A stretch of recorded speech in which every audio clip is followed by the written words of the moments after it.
So there's another way in which Samyama practice can begin to spill over into the rest of our yogic practice, and that's through something called Bhakti Yoga. So Bhakti Yoga is another quite elusive practice, maybe even more elusive than Karma Yoga. What exactly is Bhakti Yoga? What exactly are Bhakti practices? So Bhakti means devotion, or spiritual devotion. Sometimes people translate the word Bhakti as love, because these are very heartfelt practices. Or spiritual desire is another way of translating the word Bhakti. Spiritual desire or spiritual longing. And Bhakti has to be there for us to practice yoga at all. We have to have some kind of spiritual desire in order to practice yoga. Otherwise we wouldn't find our way onto the mat. We wouldn't find our way onto the meditation cushion. And really, the distance we're able to travel on the path of yoga is largely determined by our bhakti, by our spiritual desire. The more spiritual desire we have, the faster we're able to progress, the more we're able to really commit ourselves to our spiritual practice, to really dive in deep and to really surrender to that process. So bhakti is hugely important on the path. But there is a stage where our bhakti, our spiritual desire, kind of starts to come in and become a direct part of our practice. We have so much spiritual desire, so much longing, so much yearning for divine consciousness, so much yearning to come to know who we truly are, so much yearning for liberation, that very act of yearning starts to become part of what is moving us forwards on the path. That yearning is purifying, and that yearning is surrendering.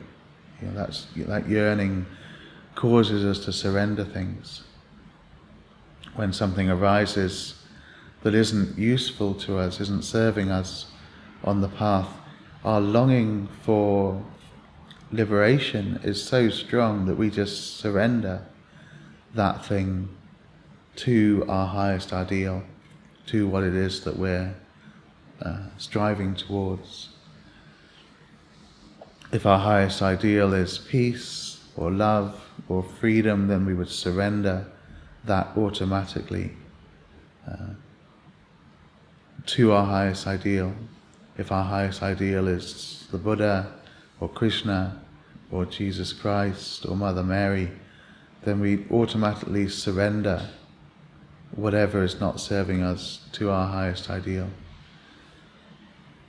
And in the same way as neti practice, where everything starts to become surrendered, everything starts to become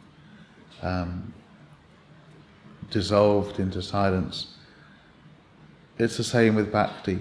Eventually, everything is being surrendered to our highest ideal.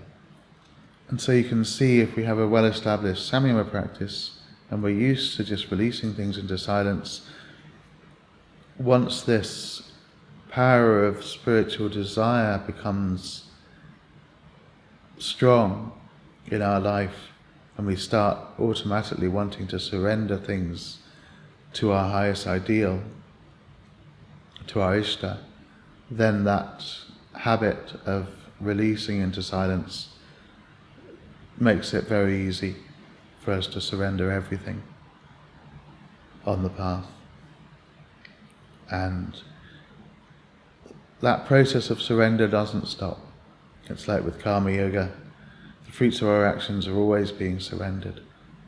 Yeah? Everything's always being surrendered. Everything's always dissolving into silence. Everything's always going over the waterfall.